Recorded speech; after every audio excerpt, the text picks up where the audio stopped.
ಕಪೂತಗಿರಿ ವನಚರಿ ದರ್ಪಣದ ಚಲನ್ ಚಾನಲ್ನಿಂದ ಈ ದಿನದಲ್ಲಿ ಈ ಚೀನಾ ದೇಶದಿಂದ ಮತ್ತೊಮ್ಮೆ ಜಗತ್ತಿಗೆ ಮಾರಕ ಸ್ವರೂಪದ ಒಂದು ಭಯಾನಕ ಕಾಯಿಲೆ ಹರಡುತ್ತಿದ್ದು, ಅದು ಕೋವಿಡ್-19ಗಿಂತಲೂ ತುಂಬ ಭಯಾನಕ ಸ್ವರೂಪದ್ದಾಗಿದೆ ಎಂದು ಈಗಾಗಲೇ ಸುದ್ದಿ ಮಾಧ್ಯಮಗಳಲ್ಲಿ ಪ್ರಸಾರವಾಗುತ್ತಿರುವ ವಿಷಯವನ್ನು ತಾವೆಲ್ಲರೂ ಕೇಳಿಯೇ ಇರುತ್ತೀರಿ. ವೀಕ್ಷಕರೇ,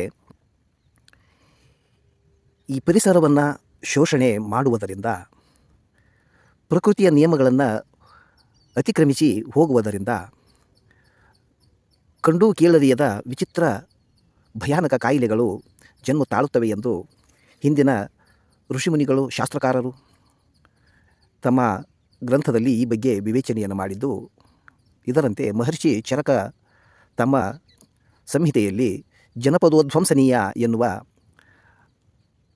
ವಿಭಾಗದಲ್ಲಿ ಈ ಬಗ್ಗೆ ಪ್ರಾಕೃತಿಕ ವೈಪರೀತ್ಯಗಳು, ಭಯಾನಕ ಕಾಯಿಲೆಗಳು ಹೇಗೆ ಈ ಪ್ರಜ್ಞಾಪರಾಧ ಎಂದರೆ ವಿವೇಕವಂತನಾದ ಮನುಷ್ಯನು ತಿಳಿದು ಮಾಡುವ ತಪ್ಪಿನಿಂದ ಈ ಬಗೆಯ ವಿಚಿತ್ರ ಕಾಯಿಲೆಗಳು, ಭಯಂಕರ ಪ್ರಾಕೃತಿಕ ವೈಪರೀತ್ಯಗಳು ಉಂಟಾಗುತ್ತವೆ ಎಂದು ವಿವರಿಸಿ ಹೇಳುತ್ತಾನೆ. ಈ ರೋಗಗಳನ್ನು ಕುರಿತು ಮಹರ್ಷಿ ಚರಕ ತಮ್ಮ ಗ್ರಂಥದಲ್ಲಿ 3 ಬಗೆಯಾಗಿ ವಿಂಗಡಿಸುತ್ತಾರೆ. ಒಂದು ನಿಜ ರೋಗಗಳು, ಇನ್ನೊಂದು ಆಗುಂತಕ ರೋಗಗಳು ಮತ್ತು ಮೂರನೆಯದು ಈ ಪ್ರಜ್ಞಾಪರಾಧ ಎಂದು ಕರೆಯಿಸಿಕೊಳ್ಳಬಹುದಂತ. ಈಗಿನ ಈ ಮನುಷ್ಯನ ಅತಿಯಾದ ದುರಾಶೆಯಿಂದ, ಪ್ರಕೃತಿಯನ್ನು ಶೋಷಣೆ ಮಾಡುವುದರಿಂದ, ಪ್ರಕೃತಿಯಲ್ಲಿ ಉಂಟಾಗುವ ಕಲ್ಲೋಲಗಳು, ಮಾನವ ನಿರ್ಮಿತ ಕಲ್ಲೋಲಗಳಿಂದ ಪ್ರಾಕೃತಿಕ ವೈಪರೀತ್ಯಗಳು ಉಂಟಾಗಿ ಇಂಥ ಭಯಾನಕ ಕಾಯಿಲೆಗಳು ಉಂಟಾಗುತ್ತವೆ ಎಂದು ಶಾಸ್ತ್ರಕಾರರೆಲ್ಲ ಹಿಂದಿನಿಂದ ಎಚ್ಚರಿಸುತ್ತಾ ಬಂದರೂ ಮನುಷ್ಯ ತನ್ನ ಅತಿಯಾದ ಸ್ವಾರ್ಥದಿಂದ ಪ್ರಕೃತಿಯನ್ನು ಶೋಷಣೆ ಮಾಡುವುದನ್ನು ನಿಲ್ಲಿಸಿಯೇ ಇಲ್ಲ. ಇಂದಿಗೂ ಅರಣ್ಯ ನಾಶ, ಭೂಮಿಗೆ ಭಯಾನಕ ರಾಸಾಯನಿಕಗಳ ಸಿಂಪಡಣೆ ಮತ್ತು ಮನುಷ್ಯರಲ್ಲಿ ವ್ಯಾಪಾರ ಲಾಭದ ದೃಷ್ಟಿಯಿಂದ ಬಗೆಯ ಕಲಬೆರಕೆ ವಸ್ತುಗಳ ಸಮ್ಮಿಶ್ರಣದಿಂದ ಈ ಬಗೆಯ ವೈಪರೀತ್ಯಗಳು ಉಂಟಾಗುವುದನ್ನು ನೋಡುತ್ತಲೇ ಇರುತ್ತೇವೆ. ಇದಕ್ಕೆ ಇರುವ ಪರಿಹಾರ ನಿಸರ್ಗ ಆಧಾರಿತ ಜೀವನವನ್ನು ಮಾಡುವುದೇ ಆಗಿದೆ. ನಿಸರ್ಗವನ್ನು ಗೌರವಿಸುವುದರಿಂದ ನಮ್ಮನ್ನು ನಾವು ರಕ್ಷಿಸಿಕೊಂಡಂತೆ. ಹಿಂದಿನ ಕಾಲದ ಹಿರಿಯರು ಸೃಷ್ಟಿಯನ್ನು ತಾಯಿ ಸ್ವರೂಪದಲ್ಲಿ ಕಾಣುತ್ತಿದ್ದರು. ಅಥರ್ವಣ ವೇದದ ಒಬ್ಬ ಋಷಿ ಹೇಳುತ್ತಾನೆ, ಮಾತಾ ಭೂಮಿ ಪುತ್ರೋಹಂ ಪೃಥಿವ್ಯಾ, ಈ ಭೂಮಿಯು ನನ್ನ ತಾಯಿ ಇದ್ದಂತೆ, ನಾವೆಲ್ಲ ಈಕೆಯ ಮಕ್ಕಳಿದ್ದಂತೆ ಎಂದು ಹೇಳುತ್ತಾನೆ. ಈ ಹಿಂದಿನ ಶಾಸ್ತ್ರಕಾರರು ವಿವೇಕವಂತನಾದ ಮನುಷ್ಯನ ಮೇಲೆ 5 ಬಗೆಯ ಉಪಕಾರಗಳು ಇವೆ ಎಂದು ಹೇಳುತ್ತಾನೆ. ಅದರಲ್ಲಿ ದೇವಋಣ ಎಂದರೆ ಈ ನಿಸರ್ಗವನ್ನು ಸೃಷ್ಟಿಸಿದಂಥ ಪರಮಾತ್ಮನ ಋಣ, ಮತ್ತು ಪಿತೃಋಣ ಎಂದರೆ ನಮ್ಮನ್ನು ಹುಟ್ಟಿಸಿದ ತಂದೆ ತಾಯಿಗಳ ಋಣ ಮತ್ತು ಹಿರಿಯರ ಋಣ, ಮತ್ತು ಋಷಿ ಋಣ ಎಂದರೆ ಬದುಕಿನ ವಿಜ್ಞಾನವನ್ನು ಬೋಧನೆ ಮಾಡಿದಂತಹ, ಬದುಕಿನ ಮಾರ್ಗವನ್ನು, ಪಥವನ್ನು ತೋರಿಸಿದಂಥ ಋಷಿಗಳ ಜ್ಞಾನದ ಮಾರ್ಗದ ಋಣವು ನಮ್ಮ ಮೇಲೆ ಇರುತ್ತದೆ ಎಂದು. ಮತ್ತು ಈ ಭೂತಋಣ ಎಂದರೆ ನಾವು ವಿವಿಧ ಬಗೆಯ ಪ್ರಾಣಿ ಪಕ್ಷಿಗಳಿಂದ ಉಪಕೃತರಾಗಿದ್ದೇವೆ, ಅವುಗಳಿಂದ ಉಪಕಾರವನ್ನು ಹೊಂದುತ್ತಿದ್ದೇವೆ. ಈ ಬಗೆಯಿಂದ ಇದರಲ್ಲಿ 5ನೆಯದನ್ನು ಈ ಸಮಗ್ರ ಪ್ರಕೃತಿಯ ಋಣವೆಂದು ಹೇಳಬಹುದು. ನಾವು ಅದನ್ನೇ ಉಲ್ಲಂಘಿಸಿ ನಮ್ಮ ಸ್ವಾರ್ಥದ ನೇರಕ್ಕೆ ಈ ಭೂಮಿಯನ್ನು ಈ ಕಾಲ್ಚೆಂಡಿನಂತೆ ಬಳಸುವ ಈ ಕೃತಜ್ಞ ಮನೋಭಾವದಿಂದ ಈ ಬಗೆಯ ಪ್ರಾಕೃತಿಕ ವೈಪರೀತ್ಯಗಳು, ರೋಗಗಳು ಉಂಟಾಗುತ್ತವೆ ಎಂದು ನಿಸ್ಸಂಶಯವಾಗಿ ಹೇಳಬಹುದು. ಇರಲಿ ವೀಕ್ಷಕರೇ, ಈ ಭಯಾನಕ ಕಾಯಿಲೆ ಮುಖ್ಯವಾಗಿ ಶ್ವಾಸಕೋಶ ಮತ್ತು ಹೃದಯ, ಈ ಪ್ರಮುಖ ಅಂಗಗಳಿಗೆ ತೊಂದರೆಯನ್ನು ಕೊಡುವಂತಹ ಸ್ವರೂಪದ ರೋಗವಾಗಿರುವುದರಿಂದ ಈ ಸಮಸ್ಯೆಗೆ ರೋಗ ಬಂದ ಮೇಲೆ ಚಿಕಿತ್ಸೆ ಮಾಡಿಕೊಳ್ಳುವುದಕ್ಕಿಂತ ಮುಂಜಾಗ್ರತೆಯೇ ಅತ್ಯಂತ ಉಚಿತವೆಂದು ತೋರುತ್ತದೆ. ಇಂಗ್ಲೀಷಿನವರು ಹೇಳುವಂತೆ prevention is better than cure ಅಂತ ಹೇಳ್ತಾರಲ್ಲ, ಹಾಗೆ. ಹೀಗಾಗಿ ವೀಕ್ಷಕರೇ, ಇದಕ್ಕೆ ಪ್ರಾಚೀನ ಕಾಲದ ಶಾಸ್ತ್ರಕಾರರು ಈ ಬಗೆಯ ತೊಂದರೆಗಳಿಗೆ ಕೆಲವು ಪರಿಹಾರಗಳನ್ನು ಸೂಚಿಸಿದ್ದಾರೆ. ಅವುಗಳಲ್ಲಿ ಈಗ ನೀವು ನೋಡುತ್ತಿರುವ ಈ ಕಾಡು ತುಳಸಿ, ಇದನ್ನು ಕಾಡು ತುಳಸಿ ಎಂದು ಕರೆಯುತ್ತಾರೆ. ಇದು ಕಾಡಿನಲ್ಲಿ ಸ್ವತಂತ್ರವಾಗಿ ಬೆಳೆಯುತ್ತದೆ. ತುಂಬ ತೀಕ್ಷ್ಣವಾದ ಗುಣಗಳನ್ನು ಉಳ್ಳದ್ದು. ಈ ಉಸಿರಾಟದ ಮತ್ತು ಈ ಹೃದಯ ಸಂಬಂಧಿ ಯಾವುದೇ ಸಮಸ್ಯೆಗಳಿದ್ದರೂ ಸಮುಚಿತವಾಗಿ ಪರಿಹಾರವನ್ನು ನೀಡುವಂತಹ ಮೂಲಿಕೆ ಇದಾಗಿದ್ದು, ಸರ್ವೇ ಸಾಧಾರಣ ಎಲ್ಲರೂ ಮನೆಯಲ್ಲಿ ಈಗ ಹೇಳುವ ಈ ಪ್ರಯೋಗವನ್ನು ಮುಂದಾಲೋಚನೆಯಿಂದ ಮುಂದಾಗಿಯೇ ಮಾಡಿಟ್ಟುಕೊಂಡು ಪ್ರತಿನಿತ್ಯ ಇದನ್ನು ಸೇವಿಸುವುದರಿಂದ ಈ ಉಸಿರಾಟಕ್ಕೆ ಸಂಬಂಧಪಟ್ಟ ತೊಂದರೆಗಳು ಬರುವುದಿಲ್ಲ ಎಂದು ಹೇಳಬಹುದು. ಮತ್ತು ಅದರಿಂದ ವಿಶೇಷ ರಕ್ಷಣೆ ದೊರೆಯುತ್ತದೆ ಎಂದು ಈ ವಿಷಯವನ್ನು ನಿಮ್ಮಲ್ಲಿ ಪ್ರಸ್ತಾಪಿಸುತ್ತಿದ್ದೇನೆ.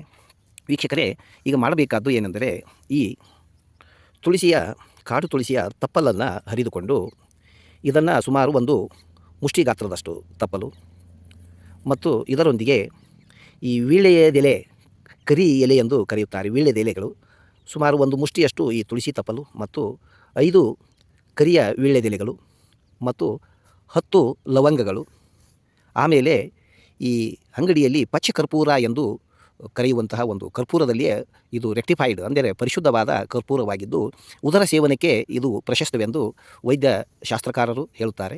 ಈ 4 ವಸ್ತುಗಳು ಎಂದರೆ ತುಳಸಿ ಎಲೆಗಳು, ವೀಳ್ಯದ ಎಲೆಗಳು ಮತ್ತು ಲವಂಗ ಮತ್ತು ಪಚ್ಚ ಕರ್ಪೂರ, ಈ 4 ವಸ್ತುಗಳನ್ನು ಕೂಡಿಸಿಕೊಂಡು ಸ್ವಲ್ಪ ನೀರು ಹಾಕಿಕೊಂಡು ನುಣ್ಣಗಾಗಿ ಅರೆಯಬೇಕು. ಅರೆದು ಈ ಕಡಲೆಕಾಳಿನ ಗಾತ್ರದ ಮಾತ್ರೆಗಳನ್ನು ಮಾಡಿ ನೆರಳಿನಲ್ಲಿ ಒಣಗಿಸಿಟ್ಟುಕೊಂಡು, ಮಕ್ಕಳಿಗಾದರೆ ಒಂದೊಂದು ಮಾತ್ರೆಗಳನ್ನು ಸೇವಿಸಿ ಮೇಲೆ ಸ್ವಲ್ಪ ಸಾಧಾರಣ ಬಿಸಿ ನೀರನ್ನು ಕುಡಿಯಬಹುದು. ವಯಸ್ಕರು 2ರಿಂದ 4 ಮಾತ್ರೆಗಳವರೆಗೆ ಈ ಮಾತ್ರೆಗಳನ್ನು ಪ್ರತಿನಿತ್ಯ 2 ಹೊತ್ತು ಸೇವಿಸಬಹುದು. ವೀಕ್ಷಕರೇ, ಈ ಭಯಾನಕ ವೈರಸ್ನಿಂದ ಉಂಟಾಗುವ ಕಾಯಿಲೆಯನ್ನು ಈ ಚಿಕ್ಕ ಮೂಲಿಕೆಗಳಿಂದ ಉಂಟಾಗುವ ಪರಿಹಾರವು ಸಂಪೂರ್ಣವಾಗಿ ನಿವಾರಣೆ ಮಾಡುತ್ತದೆಂದು ಹೇಳದಿದ್ದರೂ ಕೂಡ ಉಸಿರಾಟಕ್ಕೆ ಸಂಬಂಧಪಟ್ಟಂಥ ಈ ಕಫ ಪ್ರಕೋಪ, ಉಸಿರಾಟದ ತೊಂದರೆ ಮತ್ತು ಈ ಉಸಿರು ಸಿಕ್ಕಿ ಹಾಕಿಕೊಳ್ಳುವಂತಹ ಈ ಶ್ವಾಸ ಕೃಚುರುತ ಎಂದು ಶಾಸ್ತ್ರಕಾರರು ಹೇಳುತ್ತಾರೆ. ಇಂತಹ ಸಮಸ್ಯೆಗಳು ಮತ್ತು ಕಫ ಶ್ವಾಸಕೋಶದಲ್ಲಿ ಗಟ್ಟಿಯಾಗಿ ಕಫ ತುಂಬಿಕೊಳ್ಳುವುದು ಮುಂತಾದ ತೊಂದರೆಗಳು ಇದರಿಂದ ಪರಿಹಾರ ಆಗುತ್ತವೆ ಮತ್ತು ಉಸಿರಾಟಕ್ಕೆ ಸಂಬಂಧಪಟ್ಟಂತಹ ಸಣ್ಣ ಪುಟ್ಟ ಸಮಸ್ಯೆಗಳು ಇದರಿಂದ ಪರಿಹಾರವಾಗುತ್ತವೆ ಎಂದು ಅನುಭವದಿಂದ ಕಂಡುಕೊಂಡಿದ್ದು, ಮತ್ತು ಇದಕ್ಕಿಂತಲೂ ಸ್ವಲ್ಪ ವಿಶೇಷವಾದ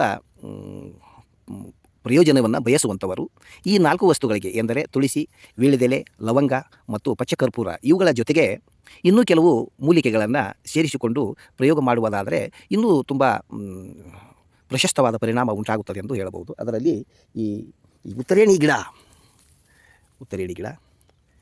ಹೀಗೆ ಈ ಉತ್ತರೇಣಿ ಗಿಡವನ್ನು ಬೇರೆ ಸಮೇತ ಕಿತ್ತು ತಂದು ಒಣಗಿಸಿ ಇದನ್ನು ಸುಟ್ಟು ಬೂದಿ ಮಾಡಿಕೊಳ್ಳಬೇಕು. ಬೂದಿ ಮಾಡಿಕೊಂಡು ನುಣ್ಣಗಾಗಿ ಅರೆದು ಬಟ್ಟೆಯಲ್ಲಿ ಸೋಸಿಕೊಳ್ಳಬೇಕು. ಮತ್ತು ಈ ಆಯುರ್ವೇದ ಔಷಧಿ ಮಾರುವ ಅಂಗಡಿಯಲ್ಲಿ ಈ ಜ್ಯೇಷ್ಠ ಮಧು ಎಂದು ಕರೆಯಬಹುದಾದಂತಹ ಒಂದು ಮೂಲಿಕೆ ಸಿಗುತ್ತದೆ. ಇದರ ಜೊತೆಗೆ ಈ ಜ್ಯೇಷ್ಠ ಮಧು ಮೂಲಿಕೆಯನ್ನು ತೆಗೆದುಕೊಳ್ಳಬಹುದು. ಮತ್ತು ಈ ಮೆಣಸು ಮತ್ತು ಹಿಪ್ಪಲಿ, ಆಮೇಲೆ ಈ ಕೆಲವು ಅರ್ಕಗಳು ಸಿಗುತ್ತವೆ. ಈ ಅಜ್ವಾನ ಅರ್ಕು ಮತ್ತು ಈ ಪುದೀನಾ ಅರ್ಕು ಎಂದು ಕರೆಯುತ್ತಾರೆ. ಇಂಗ್ಲೀಷ್ನಲ್ಲಿ ಥೈಮಲ್ ಅರ್ಕು ಮತ್ತು ಈ ಅಜ್ವಾನ ಅರ್ಕು ಮತ್ತು ಈ ಪುದೀನಾ ಅರ್ಕು ಎಂದು ಕೇಳಿದರೆ ಕೊಡುತ್ತಾರೆ. ಇವುಗಳ ಜೊತೆಗೆ ಸೇರಿಸಿಕೊಂಡು ಎಲ್ಲವನ್ನೂ ಸೇರಿಸಿ ಸ್ವಲ್ಪ ನೀರು ಹಾಕಿಕೊಂಡು ಅರೆದು ಕಡಲೆಕಾಳಿನ ಗಾತ್ರದ ಮಾತ್ರೆಗಳನ್ನು ಮಾಡಿಟ್ಟುಕೊಂಡು ಪ್ರತಿನಿತ್ಯ ಮೊದಲೇ ಹೇಳಿದಂತೆ ಸೇವಿಸುವುದರಿಂದ ಇನ್ನೂ ಹೆಚ್ಚು ಸೂಕ್ತವಾದ ಪರಿಣಾಮ ಉಂಟಾಗುತ್ತದೆ ಎಂದು ಧಾರಾಳವಾಗಿ ಹೇಳಬಹುದು. ವೀಕ್ಷಕರೇ, ಈ ಪ್ರಾಕೃತಿಕ ವೈಪರೀತ್ಯದಿಂದ ಅಥವಾ ಮಾನವನ ಅಪರಾಧದಿಂದ ಉಂಟಾಗುವ ಇಂಥ ಬಗೆಯ ರೋಗಗಳು ಬರುವ ಸಮಯದಲ್ಲಿ ಮುಂಜಾಗ್ರತೆ ವಹಿಸಿ ಇಂತಹ ಸಣ್ಣ ಆಯುರ್ವೇದದಲ್ಲಿ ಹೇಳಿದ ಈ ಸಣ್ಣ ಪರಿಹಾರಗಳನ್ನು ಮಾಡಿಕೊಂಡು ಇವುಗಳನ್ನು ಸೇವಿಸುವುದು ನಮ್ಮ ಎಚ್ಚರಿಕೆಯನ್ನು ನಾವೇ ರಕ್ಷಣೆ ಮಾಡಿಕೊಂಡಂತೆ ಎಂದು ಧಾರಾಳವಾಗಿ ಹೇಳಬಹುದು. ವೀಕ್ಷಕರೇ, ಇದೇ ಬಗೆಯಿಂದ ಈ ಪುಷ್ಕರ ಮೂಲವೆಂದು ಕರೆಯಬಹುದಾದ ಒಂದು ಮೂಲಿಕೆ ಸಿಗುತ್ತಿರುತ್ತದೆ. ಆಯುರ್ವೇದ ಔಷಧಿ ಮಾಡುವ ಅಂಗಡಿಯಲ್ಲಿ ಸಿಗುತ್ತದೆ. ಇದು 3ನೆಯ ಪ್ರಯೋಗ. ಈ ಪುಷ್ಕರ ಮೂಲದ ಬೇರು ಮತ್ತು ಈ ಎಲೆಬಳ್ಳಿಯ ತೋಟದಲ್ಲಿ ಈ ವಾಸ ಎಂದು ಕರೆಯಬಹುದಾದ ಒಂದು ಮೂಲಿಕೆ ಸಿಗುತ್ತದೆ. ಅದನ್ನು ಕನ್ನಡದಲ್ಲಿ ಆಡುಸೋಗೆ ಅಥವಾ ಅಡ್ಡಸರ ಎಂದು ಕರೆಯುತ್ತಾರೆ.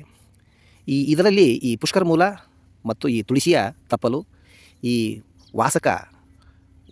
ವಾಸಕದ ಹಣ್ಣಾದ ಎಲೆಗಳು ಮತ್ತು ಈ ಜ್ಯೇಷ್ಠ ಮಧು, ಕೇವಲ ಈ 4 ಮೂಲಿಕೆಗಳನ್ನು ಸಂಗ್ರಹಿಸಿ ಇವುಗಳನ್ನು ಸ್ವಲ್ಪ ನೀರಿನೊಂದಿಗೆ ಅರೆದು ಇವುಗಳನ್ನು ಕೂಡ ಮಾತ್ರೆಗಳನ್ನಾಗಿ ಮಾಡಿಟ್ಟುಕೊಂಡು ಇಂತಹ ವೈರಸ್ಸಿನಿಂದ ಉಂಟಾಗಬಹುದಾದ ಸಮಸ್ಯೆಗೆ ಪರಿಹಾರವಾಗಿ ಇವುಗಳನ್ನು ಬಳಸಬಹುದೆಂದು ಶಾಸ್ತ್ರಕಾರರು ಹೇಳುತ್ತಾರೆ. ಕೊನೆಯದಾಗಿ ವೀಕ್ಷಕರೇ, ಒಂದು ನಿವೇದನೆ ಏನೆಂದರೆ, ವೈರಸ್ಸಿನಿಂದ ಉಂಟಾಗುವ ಭಯಂಕರ ಸ್ವರೂಪದ ಕಾಯಿಲೆಯನ್ನು ಈಗ ಹೇಳಿದ ಈ ಪ್ರಯೋಗಗಳು ಸಂಪೂರ್ಣವಾಗಿ ಪರಿಹಾರ ಮಾಡದೇ ಇರಬಹುದು. ಆದರೆ ಕಾಯಿಲೆಯ ವೇಗವನ್ನು ತಡೆಯುವುದರಲ್ಲಿ ಇವು ಸ್ವಲ್ಪ ಮಟ್ಟಿಗಾದರೂ ಪ್ರಯೋಜನಕ್ಕೆ ಬರುತ್ತವೆ ಎಂದು ನಿಮ್ಮೊಂದಿಗೆ ಹಂಚಿಕೊಂಡಿದ್ದೇನೆ. ಅನುಕೂಲತೆ ಉಳ್ಳವರು ಇವುಗಳನ್ನು ಈ ತುಳಸಿ ತಪಲನ್ನು ಮಾತ್ರ ಈ ಮನೆಯಲ್ಲಿ ಮನೆಯ ಸುತ್ತಮುತ್ತ ಬೆಳೆದಿರುವ ನೀರು ಹಾಕಿ ಬೆಳೆಸಿರುವ ಮೂಲಿಕೆಯನ್ನು ಬಳಸಬಾರದು. ಕಾಡಿನಲ್ಲಿ ಹೀಗೆ ಸ್ವತಂತ್ರ ರೂಪದಿಂದ ಬೆಳೆದಿರುವ ತುಳಸಿ ಗಿಡಗಳು ಸಿಗುತ್ತವೆ. ಹೀಗೆ ಕಾಡಿನಲ್ಲಿ ಸಿಗುವ ತುಳಸಿಯನ್ನೇ ಬಳಸಿದರೆ ಸರ್ವೋತ್ತಮವಾದ ಪ್ರಯೋಜನ ಉಂಟಾಗುತ್ತದೆ ಎಂದು ಧಾರಾಳವಾಗಿ ಹೇಳಬಹುದು. ಆದಷ್ಟು ತಾಜಾ ಮೂಲಿಕೆಗಳನ್ನು ತಂದು ಅವುಗಳಿಂದ ಪ್ರಯೋಗವನ್ನು ಮಾಡುವುದಾದರೆ ಪ್ರಶಸ್ತವಾದ ಫಲಿತಾಂಶವು ದೊರಕುತ್ತದೆ ಎಂದು ಘಂಟಾಘೋಷವಾಗಿ ಹೇಳಬಹುದು. ಇದರಂತೆ ಮಾಡಿಕೊಂಡು ಮುಂಜಾಗ್ರತೆಯಾಗಿ ಈ ಈ ಮಾರಿ ಸ್ವರೂಪದ ಕಾಯಿಲೆಯ ಕಾಟದಿಂದ ಸ್ವಲ್ಪ ಪರಿಹಾರವ ದೊರಕುವ ಇಂತಹ ಪ್ರಯೋಗಗಳನ್ನು ಬಳಸಿಕೊಂಡು ಎಲ್ಲರೂ ಇದರ ಸದುಪಯೋಗವನ್ನು ಪಡೆದುಕೊಳ್ಳಬೇಕೆಂದು ನಿಮ್ಮಲ್ಲಿ ವಿನಂತಿಸುತ್ತಾ ಈ ಸಂಚಿಕೆಯನ್ನು ಮುಗಿಸುತ್ತೇನೆ. ನಮಸ್ಕಾರಗಳು.